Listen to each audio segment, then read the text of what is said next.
Hello viewers, well, I finally got around to putting a new cord in the vacuum cleaner I found. Hopefully it works. So just thought I'd show you how it works. There's two contact rings, slip rings.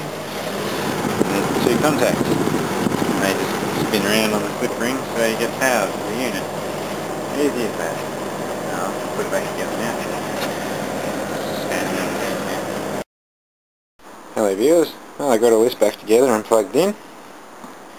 So that red light's indicating it's got power. So I'll just go ahead and turn it on. Sure.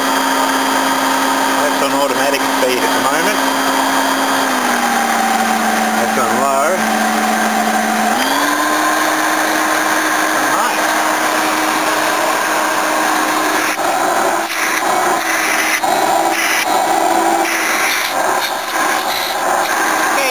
Bad suction's one of these.